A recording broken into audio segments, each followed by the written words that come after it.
Okay,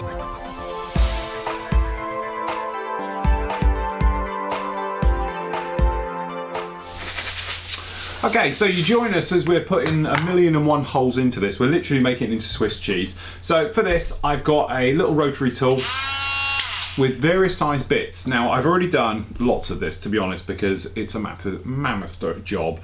Also, the thing is, I've been doing it at night because you can see exactly where the lights are. So you sort of join me as we sort of finish this one off, but we'll show you all about it. The trouble with this type of lighting is, one is the camera doesn't particularly like it because it's trying to focus on it. And secondly, it just works better at night because you can see it all and everything as it goes around. So what we've been using is various size drill bits, right the way down to, you know, basically like 0.5 millimeter size, 1/4 millimeter size, just to go around. And I've been doing them basically in stages. And one of the last areas to go through is down here in the moon pool. Okay, as I'm calling it, although it's the actual cargo bay main one coming up. So all we're doing, literally, we need to get that effect of lighting it up without actually having a light source there. So what we did, we put the LEDs right the way around the outside, which is absolutely great because now we can just drill into that and let that natural light shine in. So the way I'm doing this is using this like a cutting tool. Now remember, very small bits, they get hot and they don't like to be pulled. So let the bit do all the work as you're dragging it down. Secondly, this is into resin, not plastic. Plastic tends to get very hot, it melts, it grips onto the bit and can break your bits. So just be careful where you're doing this. So what we do, we just come in and it's literally until you pop through.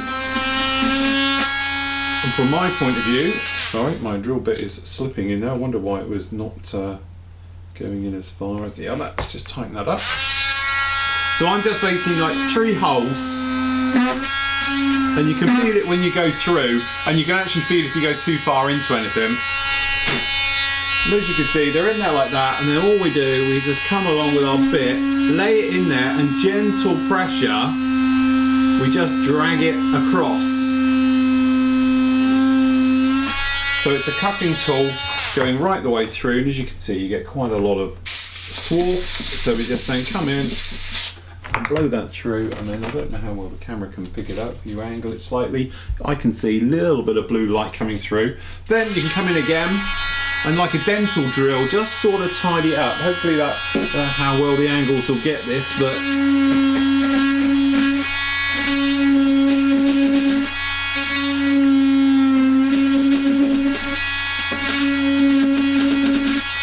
so we clean them up just like that.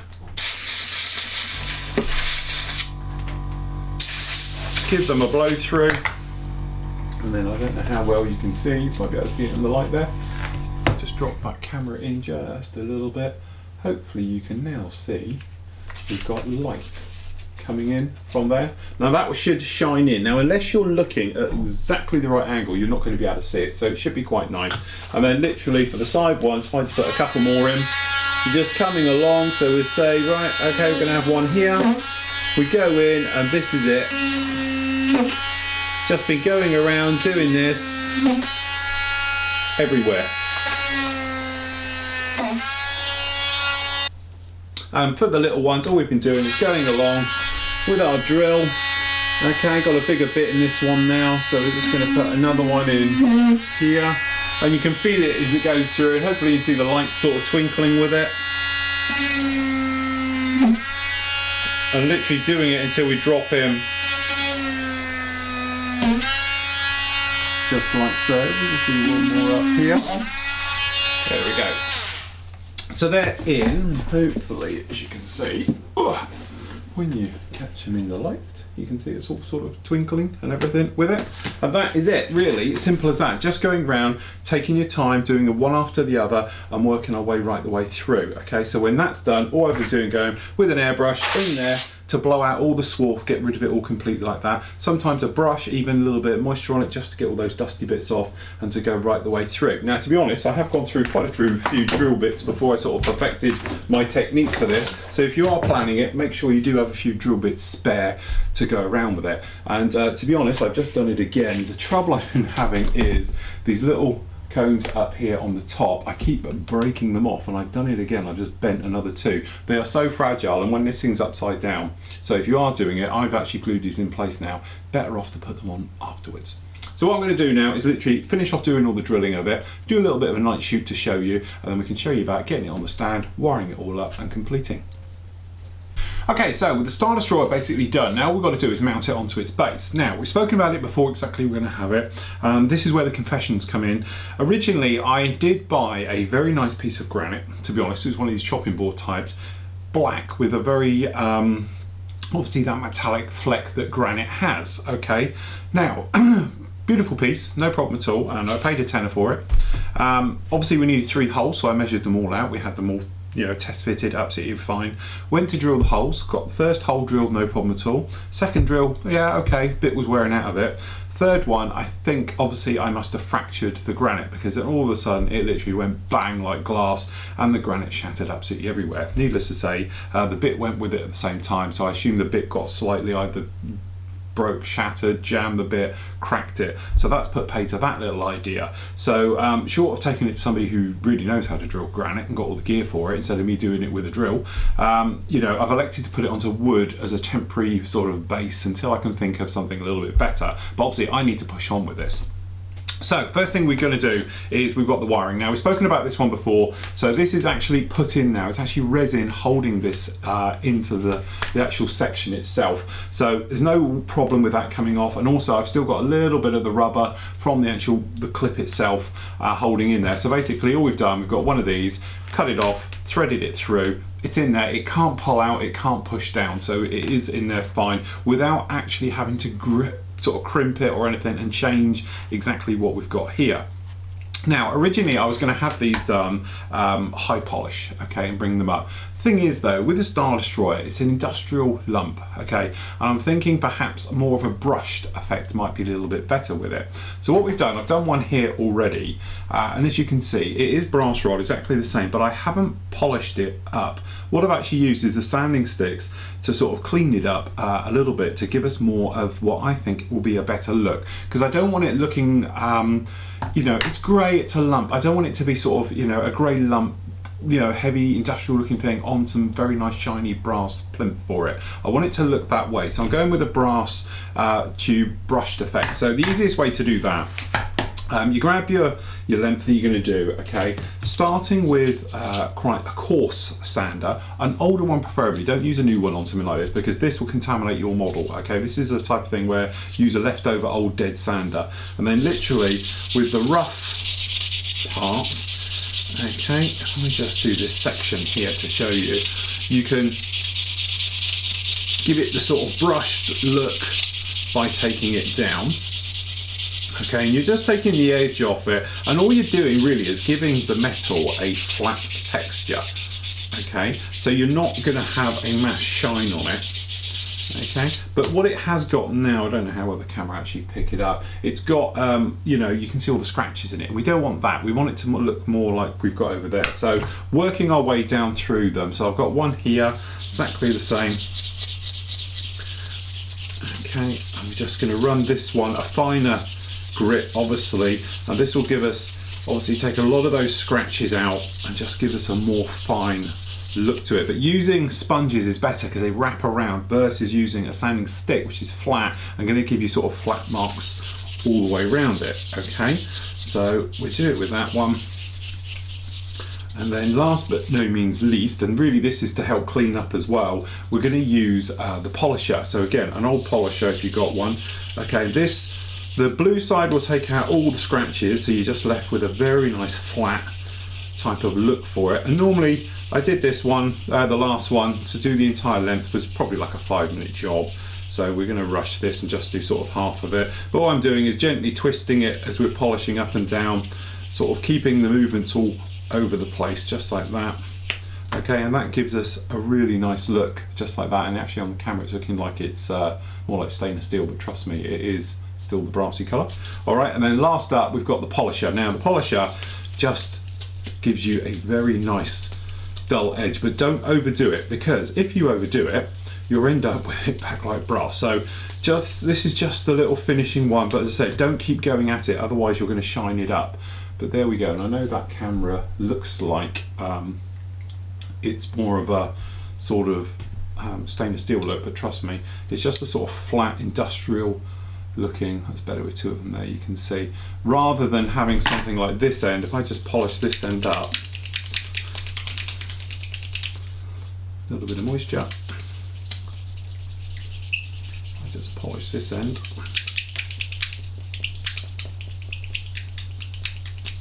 So obviously we've got polished brass up here. So I don't know how well the camera's going to play ball with shiny objects. Versus the flat one, okay? So this one looks like gold, if you like. This one doesn't. So that's the idea. So I'm going to do that to all of them. And then, to be honest, as I say, I've got a temporary wooden base, and what I'm going to do is put black material over it, purely for doing the photograph for the final reveal and everything else like that, just because we need to have a massive backdrop because of the size of this thing. When you're taking photos of big objects, obviously you get that cone effect taking shoots, and if you're too far out and you're zooming in on it, the picture quality isn't brilliant. So we're going to have to make a very large backdrop here for doing the photo works for it, and obviously what I'm going to do is hopefully do video work of it as well to show off all those great things at night. So what I'm going to do is finish off both of these, get these polished up and everything, mount them into our wooden board, which again, forgive me because it is just temporarily in a bit of chipboard, to be honest, that I've got lying around. Okay, so we put them in, but in a nutshell, the cable's going to run underneath. I'm going to find a nicer bit of wood to put it on, but I'm probably going to put black material around it, or I might put plastic card onto a board and spray it. Not quite sure which way I'm going to do it yet, and I'm going to think about it over it. But obviously I had this thing of using the granite, that hasn't worked, and I don't fancy drilling it again. And obviously I'm up against the wall because I've only got until tomorrow on Saturday to get this actually done and dusted. So we're going to quickly finish through this one, have a go at it, mount it up, see exactly what it looks like with these polished lights, check the wiring, make sure we're all okay. For the moment, because this is like a temporary thing, I'm going to put connectors onto this, then it'll go to a plug or a 9-volt battery, whichever way we're going to do it, and we can go for it like that. But certainly we are definitely getting there now. Okay, so this is our sort of temporary base. As I said, for the minute it will just do for what we needed. Obviously we could paint it black, spatter it, you know, whichever way you want to do it, but basically all we've got, that bit of ropey wood, bit of chipboard to be honest. This is that foam board.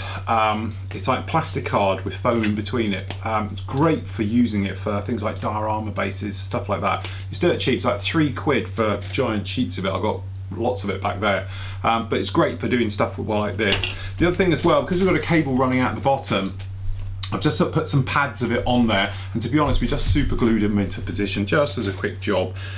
Power line coming down at the moment, as I say, I haven't attached a proper plug to it. We just got some sort of temporary fix going on here. That's literally just so we can wire it up into C. So now we need the moment itself of actually mounted this thing up. So here we have it. So easy enough, it's going to plug into the bar, so that's going to just sit inside, and a bit of a nudge just to push it, slide it on like that. Okay, then lining it up. Now these poles are all supposed to move somewhat so we can get it all in there. So that's all in, they're on. The poles themselves, what I'm going to do is make rubber feet for it. But as you can see, I think it's about the right height, because you get your head underneath and have a good look underneath it, and that's what everyone's going to want to do, as well as being on top. So we've got no problem with it at all. The other thing as well is, don't forget, this thing doesn't sit normally, if you had the right word for this, it doesn't sit sort of pointing forward. It actually is nose up, so the bottom is lower. So actually what you do, you draw a line from sort of looking at the bridge and the front of it. This is all completely level, okay, the top. The underside actually goes down quite heavily. So, moment of truth.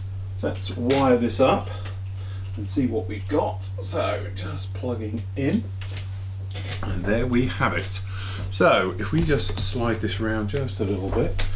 So, as you can see, we have engines at the back. Okay, I've got it all turned down at the moment just so I don't blind the camera. And I don't know how well you can actually see any of the lights sort of flickering on it, but this gives you the effect, or me the effect, I'm after. Okay, now as I said, it's very safe on here. You'd have to give this a massive clunk to knock this over. It needs a heavy base though. It's a heavy model and obviously a heavy base. The big thing is, when day to day, this is not going to live on the stand. Obviously it will do for shows when I've got people over, stuff like that. Day to day, I've got these nice foam rubber blocks which it's going to live on and not be on the stand. Two reasons for that. First of all is you know, it's just the dust factor and everything else. I can put this in the cabinet almost, but certainly I can put it in a lot more safer places than being on a stand. Secondly is obviously these poles, although we've reinforced the areas, I'm still a great believer in resin. Over time it sags, it can get quite weak if it's under pressure, certainly under a lot of force. And because of the weight of this, even though these areas were reinforced, which, you know, should basically distribute the weight quite nicely, I think it's still over time going to cause a little bit of sagging and problems with it. So from that end, what will happen is I will take it off and I will put it in these, and as you can see, these have really sort of moulded into the shape of the underside of the hull and everything else like that.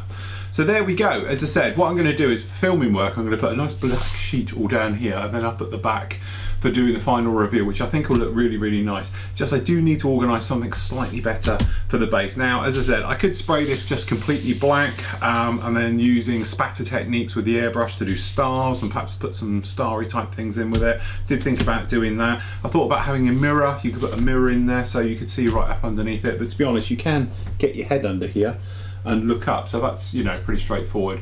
But again, it's personal choice. If you wanted to mount your models, it's totally up to you. But really that completes our actual build of this. As I said, it's been a fun build, but without being unkind, the kit is lousy. It's horrible, and I can't imagine it's particularly brilliant when it first came out either. As we know, this is quite an old kit that we've done, but I think a lot of the fit issues and that would have been there even if we'd done, you know, it straight out of the box basically in 1987. But certainly from our point of view, the areas where we've changed and adjusted it, taking out a lot of this centre weight, it's taken out a lot of the weight and it's made it a lot easier to fit together.